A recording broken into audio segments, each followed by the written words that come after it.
Don't be jealous of my boogie, jealous of my boogie, jealous of my boogie, jealous of my boogie, don't be...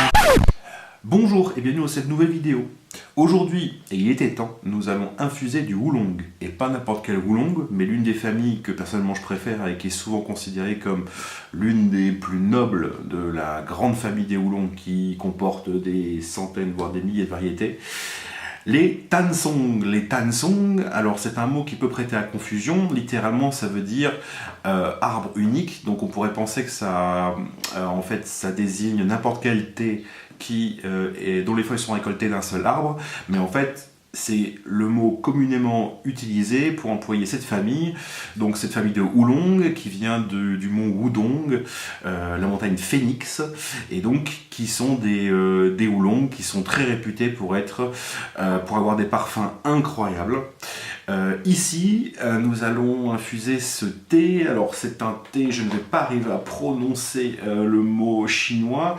Donc c'est Rui Huangxiong. Donc ça va être marqué en bas de l'écran, ça va être beaucoup plus simple. Littéralement, ça veut dire que ça a les parfums de la fleur d'osmante. Donc c'est pas une fleur qui est super connue par chez nous, mais voilà. Donc c'est une famille qui est assez connue parmi les tansong. Et ce thé nous vient de la boutique Postcard Teas, donc qui est, je l'ai dit dans l'une de mes précédentes vidéos, l'une de mes boutiques préférées. En tout cas en ce qui concerne les tansong, il n'y a pas 36 boutiques où on peut avoir des choses de qualité. C'est une famille de thé où il y a énormément de thé de basse qualité. Vu que ce sont des thés qui coûtent relativement cher, il y a beaucoup du coup de copies, il y a beaucoup de thés en fait qui sont artificiellement aromatisés pour faire croire qu'il s'agit des meilleurs spécimens de cette famille. Je crois qu'on m'a sorti un jour un chiffre comme quoi quasiment les 2/3 ou les 3/4 de la production de tansong en fait étaient des thés qui étaient aromatisés. Donc attention, encore une fois, pour avoir des vrais oolongs de cette famille, il faut avoir des revendeurs de confiance, et c'est le cas avec Postcard Teas, une autre enseigne après Essence of Tea qui a une déontologie irréprochable. Ce sont des gens incroyables qui vont uniquement proposer des thés issus de méthodes traditionnelles, qui vont sur place tous les ans, qui vont essayer de travailler avec les ambassadeurs, les meilleurs représentants fabricants de thé de chaque famille, que ce soit pour les Yancha avec Master Shu. Ici on est sur un thé de Master Lin qui est aussi une référence qui gagne tous les ans des médailles d'or grâce à ces tansong. Et bon, pour toutes les familles de thé c'est pareil, ils essaient de travailler avec vraiment les sommités du milieu, et toujours des thés qui vont être 100% naturels, fabriqués dans des conditions traditionnelles, aucun produit chimique. On est toujours dans des thés de qualité incroyable. Vous doublez à ça, comme je disais tout à l'heure, une déontologie incroyable, une gentillesse vraiment incroyable. On a vraiment pour moi en Occident, l'une des meilleures boutiques. Alors c'est pas une boutique qui va faire beaucoup de poire, c'est pour ça qu'ils sont assez complémentaires, et d'ailleurs ils n'hésitent pas à se renvoyer la balle avec David des Essence of Tea, donc Tim de Postcard Teas, et Jonathan, l'un des vendeurs principaux. Ils vont pas s'amuser à l'instar de nos vendeurs français à tailler systématiquement la concurrence à la première occasion. Au contraire, ils vont vous envoyer, ils sont ravis quand on dit qu'on a bu un super thé venant d'une autre enseigne. Ils trouvent que c'est génial pour la passion du thé. Ils ne sont pas là pour faire des millions et des millions, mais vraiment ils travaillent autour de cette passion, ce qui fait que cette déontologie, cette gentillesse, elle se retrouve à travers une sélection d'une homogénéité incroyable. Donc pas mal de thé japonais chez Postcard Teas, j'espère que je ferai une vidéo sur l'un de ces thés japonais un jour. Là où ils excellent vraiment, c'est sur les oolong, sur les tansong et les yancha principalement. Donc là aujourd'hui on va goûter donc un tansong, et pas un des moindres, c'est un thé de 2016. Mais peut-être lors de prochaines vidéos on parlera d'autres thé de cette sélection fabuleuse. Voilà, c'est parti. Alors, mon Gaiwan est déjà préchauffé. Alors, vu que c'est un thé qui va quand même comporter, bien que ça ne va pas être son premier intérêt, qui va comporter des parfums quand même assez extraordinaires, je conseille vraiment l'utilisation de la porcelaine. Il n'y a rien qui me fait plus mal que de voir des comptes rendus ou des photos de gens qui infusent des super tansong dans des théières qui vont donc couper les parfums, qui vont couper les super textures qu'ont naturellement ces thés, en tout cas de cette qualité-là. Je dis pas qu'on a un tansong de grade commercial qui a été élevé sous des pluies de produits chimiques. Peut-être que la théière va pas rien enlever, mais sur ce genre de qualité-là, vraiment la neutralité pure du matériel et une autre qualité, vraiment sont de mise. Donc voilà, là j'ai entre 6 et 7 grammes environ de feuilles. Donc voilà, on peut voir hein, les feuilles, elles sont grandes, elles sont vraiment magnifiques. Donc je conseille de passer beaucoup de temps à sentir ces feuilles sèches dans le Gaiwan chaud comme c'est à l'heure actuelle. Alors je sais que dans les vidéos précédentes j'ai dit que les parfums c'était ce qui était le moins intéressant dans le thé, et ça va être le cas aussi sur ce genre de thé, mais honnêtement même si on va s'intéresser aux effets sur le corps, à la gorge, etc., ce serait vraiment dommage de se passer. Là, on est vraiment dans les plus grandes parfumeries possibles. On est vraiment dans des choses qui sont extraordinaires. C'est vraiment la famille de thé où je conseille de passer un peu de temps à sentir les différents arômes. À savoir que ce sont des thés qui, ici en tout cas, on a un thé qui est partiellement oxydé, torréfié quand même de façon, on va dire, moyenne. Du coup, on a vraiment un mélange au niveau des parfums qui est très intéressant. Donc voilà, je parle du coup mon eau la refroidie. On va vraiment essayer de rincer et de faire les premières infusions avec une eau bien chaude. Hein. C'est du houblon, c'est du thé de qualité. On balance l'eau à la température quasiment maximale. Une fois que l'ouverture des feuilles est bien faite, après c'est pas bien grave, on peut être un peu plus laxiste sur la température, mais le rinçage et la première infusion qui va suivre, je conseille d'être un peu quand même d'être un peu rigoureux sur la température, sur tout l'été, hein, sur vraiment tout l'été. Donc c'est parti pour le rinçage, pas de précaution particulière. Hein. Au niveau de l'eau, je fais une parenthèse parce que lorsqu'on va à la boutique donc Postcartis qui se trouve à Londres, et ben en fait ils préparent ce thé totalement différemment de moi. Évidemment c'est bien meilleur, mais bon, on fait chacun comme on veut, comme on peut. Bref, ils n'utilisent pas forcément une eau bouillante, mais ils utilisent une eau qui est beaucoup plus minérale. Ils font un mélange de 2 eaux minérales, une eau qui est très minérale, donc avec un goût très prononcé. Et c'est vrai qu'il ne se marie pas trop mal avec certains houblons comme Setanson ou certains Yancha. Bref. Donc, c'est magnifique.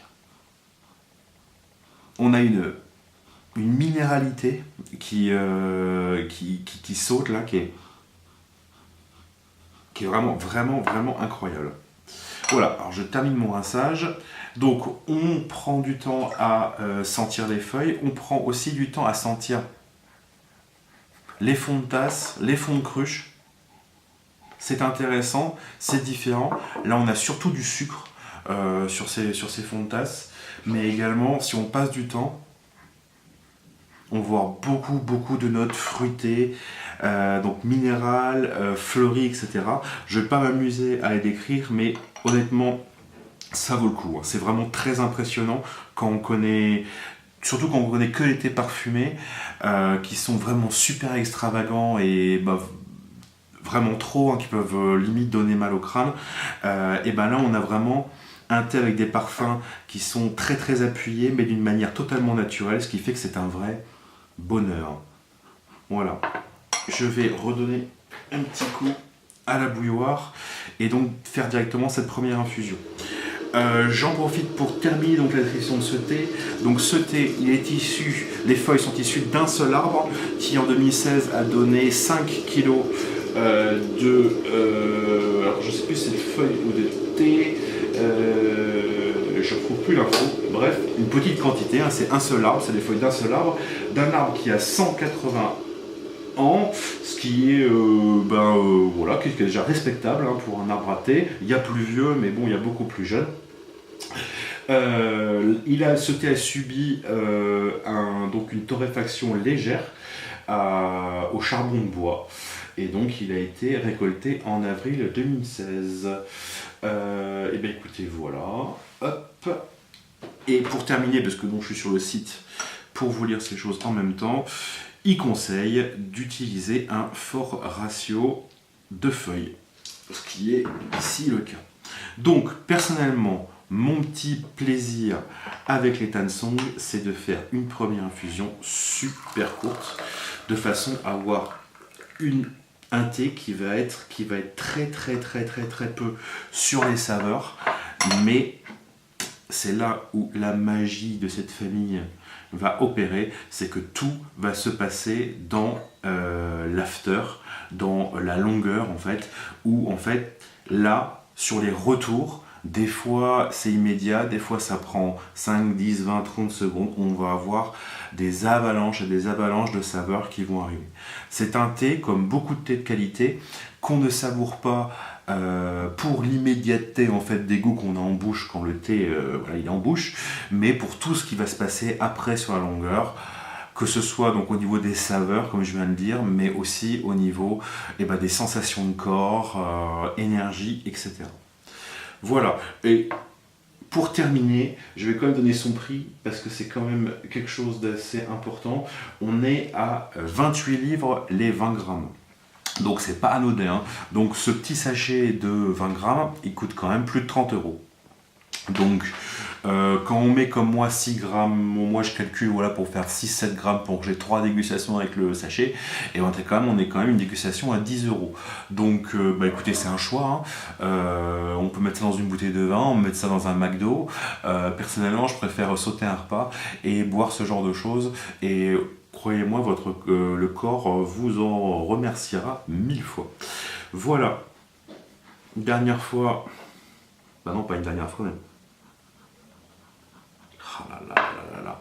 Donc on a vraiment une minéralité là, on sent vraiment qu'on est sur un thé de montagne, on a l'impression de sentir, même comme disait l'un de mes amis, de lécher un rocher quoi. Tellement la minéralité elle est présente. Donc c'est vraiment, on a ces minéralités, on peut la retrouver dans certains vins blancs, champagne, etc. Mais là c'est vraiment la dose plus quoi. Donc voilà, c'est parti, c'est le meilleur moment. La première tasse.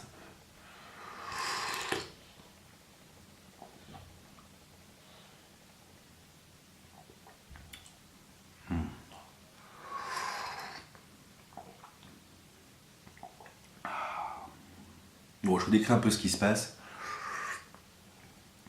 En gros, on a quelque chose qui est vraiment très aérien. C'est-à-dire que en bouche, on n'a pas de gras, c'est très fluide. Et en fait, on a l'impression, la gorge, elle se dilate tellement qu'on a l'impression que le thé, il s'évapore en fait. Il s'évapore au moment d'arriver à la gorge. Personnellement, c'est l'une de mes sensations préférées. Donc, en bouche, on n'a pas beaucoup de saveurs, on n'a pas énormément de sensations, à part cette sensation vraiment de légèreté, hein, comme si le thé il commençait un peu à s'évaporer en bouche. Et après, voilà, ça commence à arriver, une légère astringence qui s'installe, hein, qui est pas étrangère à cette famille de Oolong, et cette astringence elle va aider, et on va avoir petit à petit les saveurs, des sensations qui commencent à s'installer. C'est un thé qui est, moi personnellement, que je trouve puissant, qui me calme, qui a vraiment une énergie qui est palpable.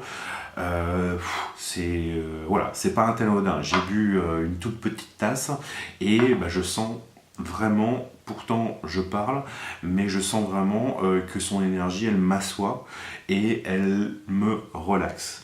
On est vraiment sur des thés de qualité, hein, vous l'avez compris avec le prix. Alors le prix n'est pas un gage forcément de qualité, il l'est uniquement chez des revendeurs de confiance.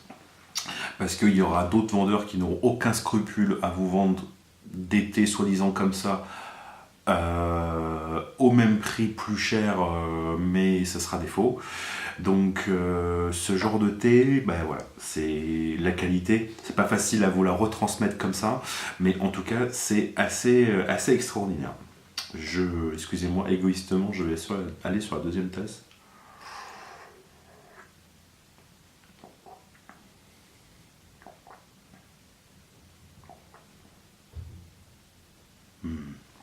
Vraiment, ouais. Moi, c'est vraiment là, on est sur les. Bah voilà, c'est pas pour rien que c'est l'une de mes familles préférées. Je pense que voilà, hein, c'est la famille préférée de beaucoup de gens, sauf que le prix, hein, forcément, et ben voilà, ça en rebute plus d'un. On comprend, à 10 € la dégustation, on n'en fait pas tous les jours. Moi-même, personnellement, ma stratégie par rapport à ces thés, c'est d'en boire que 3-4 fois par an, mais de prendre à chaque fois ce qu'il y a de mieux. Et ce qu'il y a de mieux, c'est pas évident à trouver. Alors, on ne trouve pas que chez Tim, on le trouve également chez Akira, qui a une sélection beaucoup plus large, avec des thés d'entrée de gamme, des Tansong d'entrée de gamme. Donc lui, il les appelle Phoenix Oolong. Parce qu'il trouve que c'est intéressant de faire le distinguo entre des thés qui vont vraiment être issus d'arbres uniques mais qui ne sont pas des oolongs, ou en tout cas pas des thés de la montagne Phoenix et d'autres. Mais ben voilà quoi, c'est la sélection, j'en goûterai sûrement, de Tansong d'Akira, surtout les premiers prix, c'est vraiment super intéressant parce qu'on a déjà une qualité incroyable. Pareil, des trucs avec 0 produit chimique, test à l'appui, qui sont vraiment excellents. Et alors bon, par contre, quand on monte en gamme, voilà. Là, encore une fois, comme je disais tout à l'heure, Tim, il fait le choix de travailler avec les plus grandes pointures dans le domaine quand il peut, et du coup voilà, on paye un thé qui a reçu une médaille d'or. C'est pas le cas de celui-là, mais un autre thé de Masterlins qui a été commercialisé par Tim avait gagné une médaille, etc. Donc forcément, c'est le genre de choses qui font grimper les prix. Voilà, je vais faire réchauffer l'eau et préparer la deuxième. Hop, on est revenu pour la deuxième infusion. Moi, je cuve la première, là, littéralement. Hop. Je vais la faire un tout petit peu plus longue. Mais bon, sur les thés de cette qualité, on est parti quand même pour de nombreuses infusions. On augmentera le temps en fonction. On ne peut pas se planter sur ce genre de thé. Qu'on infuse long, qu'on infuse court, on aura toujours quelque chose de bien. Comme je disais, même un truc flash, qui aura très très très peu de saveur vraiment en bouche. Il aura quand même un intérêt sur la longueur, sur la rétro, etc. Hop, voilà. Et ces feuilles, qu'est-ce qu'elles sont belles. Voilà, donc je relisais là, un peu plus en détail l'article là, et donc ils disent que c'était a subi une légère oxydation et une légère cuisson. Alors roasting, c'est un faux ami vraiment pour les amateurs de thé, parce que il faut faire attention. Est-ce qu'on le traduit par cuisson, est-ce qu'on le traduit par torréfaction? C'est un peu ni l'un ni l'autre. Bon, faut savoir que voilà, en tout cas, je ne vais pas rentrer dans les détails ici, mais en tout cas, il faut savoir qu'ici, ce n'est pas un thé qui est très torréfié, ni qui est très oxydé. Donc, on garde quand même les goûts, les saveurs très proches des feuilles en elles-mêmes. Il y a moins de travail, en fait, moins de transformation du message originel des feuilles. Voilà. Sinon, au niveau des saveurs, pour en dire juste un petit mot, on est sur... souvent comme les Tansong, on va souvent être sur les fruits exotiques, un peu moins sur celui-là, ça va être plus les thés qui vont être plus travaillés, donc dans l'oxydation et torréfaction, qu'on va avoir vraiment des fruits, on va être sur la mangue, le litchi, mais de façon vraiment très très évidente. Ici on est un peu plus sur le végétal, un peu plus sur l'agrume aussi, un peu moins sur la fleur, parce qu'il y a quand même des Tansong qui sont plus verts encore que ça, un peu moins sur le fruit, qui vont être là, donc un peu plus sur les fleurs blanches, les trucs juste comme ça, pour faire une comparaison. Ici on est entre les deux, donc on est sur je pense que l'agrume c'est le bon, voilà, c'est ce que je trouve de mieux pour le décrire. Encore une fois, c'est pas des fruits, donc voilà, en fonction de vos références, on va dire, olfactives, et vous trouverez des choses différentes, ce qui n'est pas grave, hein, c'est pas un un concours de sommellerie, mais voilà, c'est du thé. C'est parti pour cette deuxième.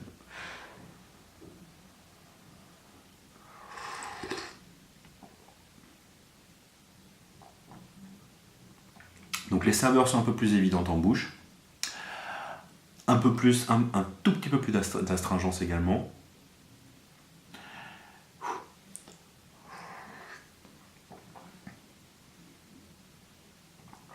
Un tout petit peu plus visqueux, un tout petit peu plus gras. Mais on est quand même sur quelque chose de super aérien quand on avale. On a vraiment toujours cette sensation, personnellement j'adore, que en fait voilà, le liquide se transforme en gaz au moment d'avaler, quoi. Quelque chose vraiment que j'adore. Et encore une fois, cette énergie là qui pose, qui calme, c'est vraiment magnifique.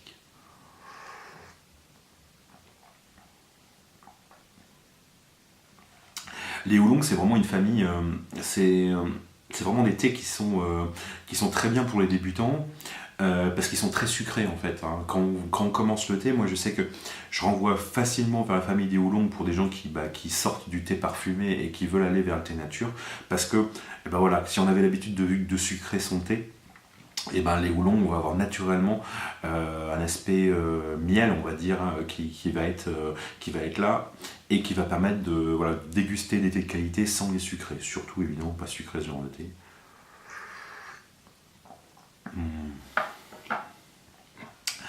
Ce sont des thés aussi qui sont intéressants parce que quand ils sont de bonne qualité, on va avoir une évolution. Les infusions, d'une infusion à l'autre, on va pas avoir exactement la même chose. Bon là, les deux premières, la première est souvent, en plus j'ai fait très légère, donc entre les deux premières, c'est pas dur d'avoir des différences. Mais voilà, on n'a pas des thés qui vont être les mêmes de l'infusion 1 à l'infusion 10, ce qui est très intéressant. Hop, je vais préparer la troisième.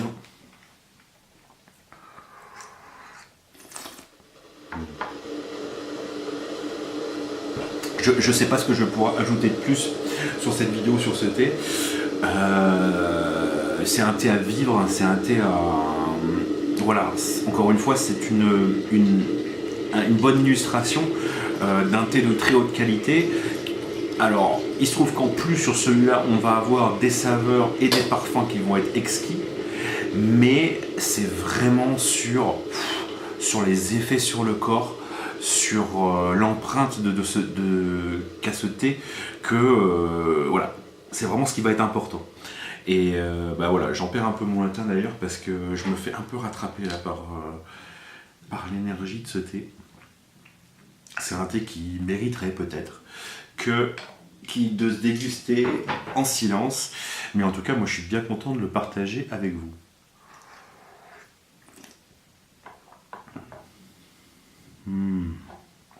C'est vraiment des thés opulents au niveau des saveurs et des parfums, c'est vraiment... Les thés de qualité souvent sont de très haute qualité, hein, les thés très très très très chers, etc. C'est pas des thés qui vont être très bons de manière évidente, ça va pas être des thés qui vont être ostensiblement excellents. Généralement c'est des thés qui vont être dans la finesse. Seulement, dans cette famille, on va pouvoir combiner un peu les deux. On va pouvoir avoir des saveurs et des arômes qui vont être présents et voilà, qui vont pouvoir se repérer vraiment très facilement, et également une finesse qui va être là, pour moi, qui s'exprime surtout sur les effets de ce thé sur l'organisme, mais néanmoins on a quand même énormément de choses qui se passent en bouche, énormément de choses qui se passent en gorge, et ce qui se passe après avoir avalé, encore une fois, est très intéressant. On va garder des saveurs qui vont évoluer en plus, mais pendant très très très très longtemps après avoir bu des thés. Sur les thés de ces qualités-là, alors je sais pas pour ce thé-là, je l'avais bu qu'une fois avant, il y a en 2016 quand il est sorti, mais il y a des thés comme ça, on va les garder en bouche pendant des heures. Et des fois, ça paraît complètement incroyable, mais même une demi-journée après avoir mangé, après s'être lavé les dents, et on va pouvoir avoir des retours de saveur de ce genre de thé, quoi. C'est tellement incroyable. Les meilleurs thés, je me souviens, des fois ça m'est arrivé le lendemain matin, et ben clac, on sent qu'on a encore un écho des saveurs et des sensations de ce thé, quoi. Donc vraiment, c'est... Bah voilà, quoi. Il y a des thés qui vont être très chers, mais la récompense, elle va être vraiment incroyable. Personnellement, je m'y connais un peu en vin, mais pas non plus énormément. Je ne peux pas donner d'équivalent de vin ou d'alcool ou d'autres choses où on va garder aussi longtemps l'empreinte d'un thé. Enfin, d'un thé, une empreinte plusieurs heures, ou voire même carrément le lendemain, quoi. C'est parti, troisième infusion, un peu plus foncé. On va voir.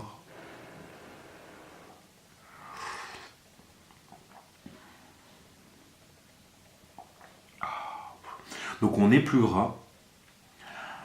Encore peut-être un peu plus astringent, mais c'est vraiment c'est l'astringence qui va servir après à faire saliver et à faire s'installer toutes les saveurs qui vont arriver après.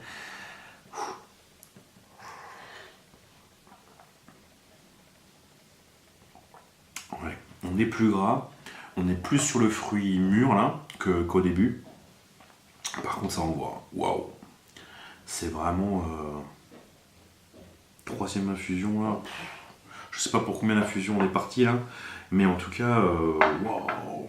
Là, on arrive vraiment dans le cœur de la dégustation, quoi. Là, on a vraiment beaucoup d'intensité au niveau de la bouche. Si, comme disait tout à l'heure, c'est pas forcément évident, les thés de qualité, des fois, c'est plus sur la finesse. Mais celui-là, pouf, il envoie, hein. Et je peux même pas dire que j'ai été trop violent au niveau du ratio de feuilles. Contrairement à ce qu'on peut croire, là, je suis encore assez raisonnable. Ma foi, voilà. Je vais boire ces 2 tasses tranquillement et je reviens. Nous revoilà pour l'infusion suivante. Hop. Voilà, donc je suis encore, c'est la 4e, celle-là, si je dis pas de bêtises, encore sur des temps relativement courts, hein. On est encore sur une dizaine de secondes, et je pense qu'on va y rester pendant voilà, un petit moment. Hop. Voilà, on a une couleur qui pareil, qui devient un peu plus foncée.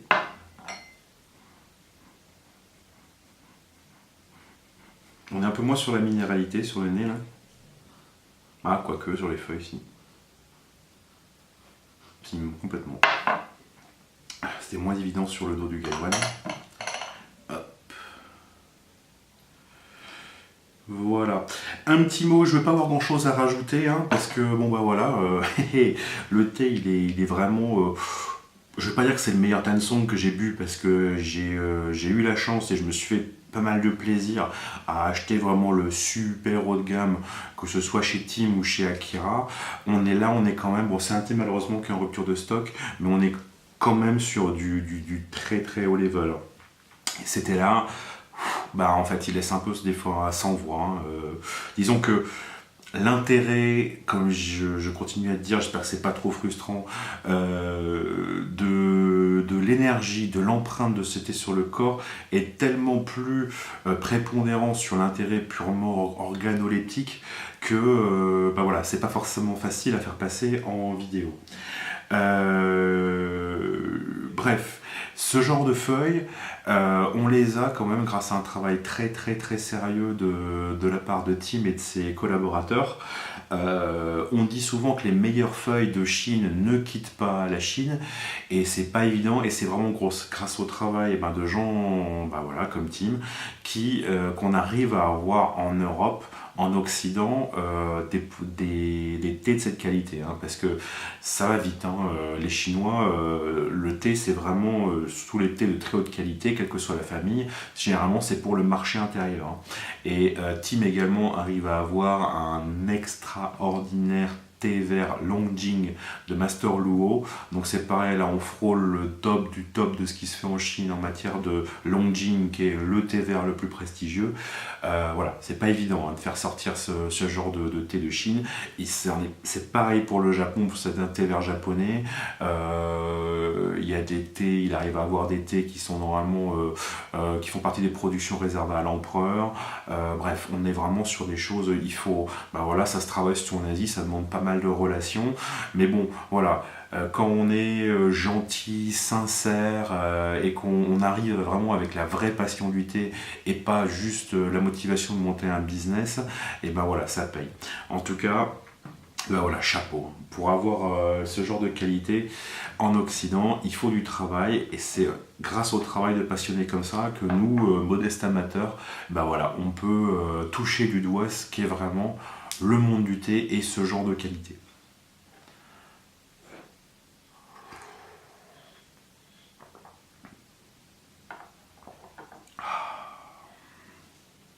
Ouais. C'est pas facile, ça se passe vraiment de mots, hein. C'est tellement parfait en bouche, c'est l'équilibre à l'état pur. Au moment d'avaler, c'est le bonheur. Et ce qui arrive après, que ce soit au niveau des saveurs, de la rétro, de l'after, mais aussi au niveau de l'énergie, et bien c'est vraiment magnifique. Un petit mot également pour terminer, encore pour lancer des fleurs à cette boutique, c'est au niveau de la traçabilité. La traçabilité, je pense que ça a été l'une des tout premières boutiques, en tout cas en Occident, à prendre des photos des arbres, à donner précisément qui a fait, à ne pas mettre en avant la boutique, postcartiste, Timo, etc.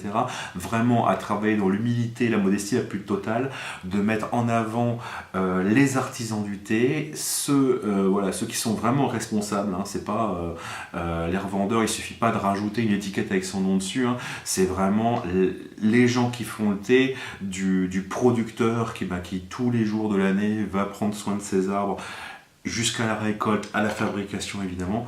Donc c'est vraiment ces gens-là qui sont mis en valeur et on a vraiment une traçabilité à 100% de tout l'été, quoi. Et ça c'est vraiment chapeau. Quand on voit qu'il y a des boutiques qui mettent leur étiquette, un numéro et puis en voiture Simone, et non, voilà, là on a vraiment des gens qui sont vraiment dans qui mettent en avant le travail incroyable. En plus, un travail, comme je disais, qui est traditionnel, qui se perpétue de génération en génération. Voilà, donc un chapeau pour ces gens qui offrent de très beaux thés, mais ces thés sont aussi à l'image de leur mentalité et de la qualité de travail qu'ils font. Voilà, je vais m'arrêter là. Je vous remercie d'être allé au bout de cette vidéo et je vous dis à bientôt pour la dégustation de thé que j'espère aussi bon. Au revoir. Fly, fly, fly, bass in your heart.